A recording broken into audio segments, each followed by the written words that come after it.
میرے لورز بھی ہیں، میرے ہیٹرز بھی ہیں. یہ عزت اللہ کی طرف سے ہے. کسی کی ذلت ہے تو وہ اللہ کی طرف سے ہے. ان کے لیے ضرورت ہے کہ نوک نوک کہ ہم نے جو کچھ بھگتنا تھا، جو کچھ بیڈ ٹائم جو بھی ہم نے دیکھنا تھا وہ دیکھ چکے ہیں. حسن ایوب خان کے تمام دیکھنے والوں کو السلام علیکم. ناظرین، خیبر پختونخوا سے آج بات کرتے ہیں. خیبر پختونخوا کے جو اس وقت حالات ہیں وہ کسی سے ڈھکے چھپے نہیں ہیں. صوبے کے اندر گورنرز کی جو اس وقت پوزیشن ہے وہ انتہائی خراب ہے. اگر بات کریں تو عوامی مسائل کے تو ان کا انبار لگا ہوا ہے.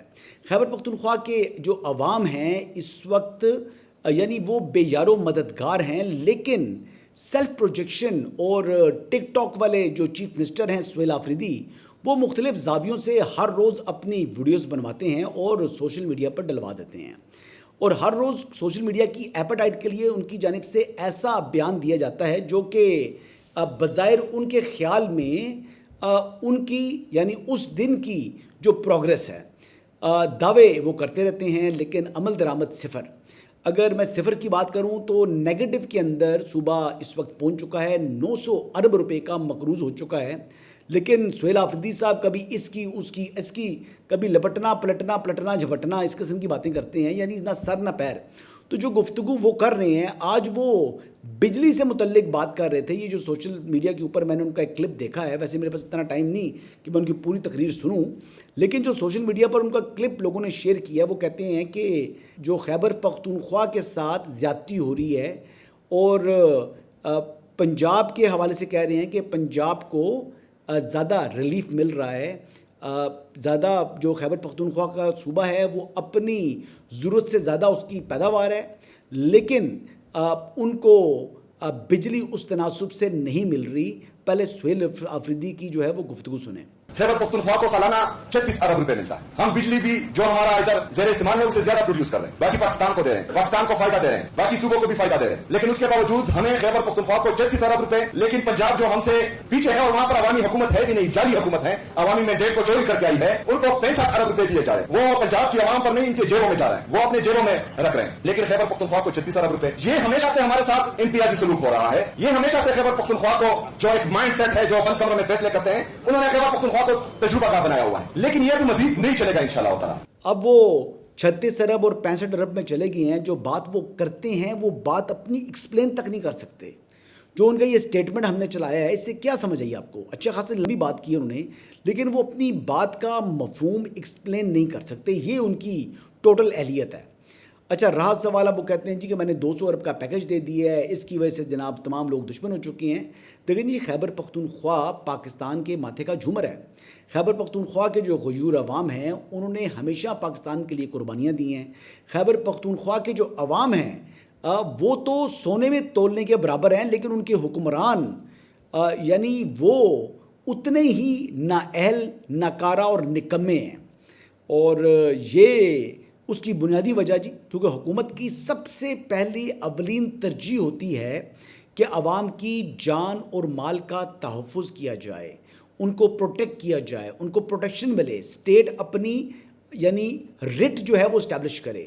لیکن خیبر پختونخوا کے اندر عوامی جو امن و امان کی صورتحال ہے یا عوامی جان و مال کا تحفظ ہے وہ تو دور کی بات ہے. ایون کہ سیکیورٹی کے جو ادارے کے لوگ ہیں، یعنی جو لا انفورسمنٹ ایجنسیز میں کام کرنے والے لوگ ہیں، جو مافیاز کے خلاف کام کرتے ہیں، حکومت ان کو پروٹیکٹ نہیں کرتی، ان کو یعنی بنیادی سہولیات فراہم نہیں کرتی، اور پھر ٹیررسٹ یا یہ کرمنل گینگز ان کو چن چن کر شہید کرتے ہیں. اور یہ ایک یعنی گزشتہ 7-8 سال سے ایک ٹرینڈ کی صورت کے اندر یہ چیزیں چل رہی ہیں. لا اینڈ آرڈر کے اوپر گورنر خیبر پختونخوا فیصل کریم کنڈی صاحب نے بھی تھوڑی سی جو ہے وہ اپنے جو ہے وہ موقف بیان کیا اور بتایا کہ یہ اگر حکومت چاہے تو وہ کتنی جلدی وہاں پر قیام امن کو یقینی بنا سکتی ہے صوبائی حکومت. کیونکہ ایک نیو کمر ہے، سی ایم ہے، ایشوز ہیں. میں نہیں کہتا ہوں کہ گورننس کے ایشوز ہیں، لا اینڈ آرڈر کے ایشوز ہیں، کرپشن کے ایشوز اسی طریقے سے چل رہے ہیں. ہاں، اب ہم دیکھتے ہیں کہ کیا پرفارمنس کرتے ہیں. پرسوں میں نے ایک اسٹیٹمنٹ دیکھی تھی کہ اس نے کہا کہ میں اپنوں پہ بھی چھری چلاؤں گا. اب دیکھتے ہیں کہ وہ کوہستان اسکینڈل پہ کیا کرتے ہیں. بڑے بڑے جگہوں پہ ٹی ایم ایز ہوں یا باقی ادارے ہوں، صرف ڈی خان نہیں، بہت سی ٹی ایم ایز ایسی ہیں جس پہ کرپشن کی گئی ہیں.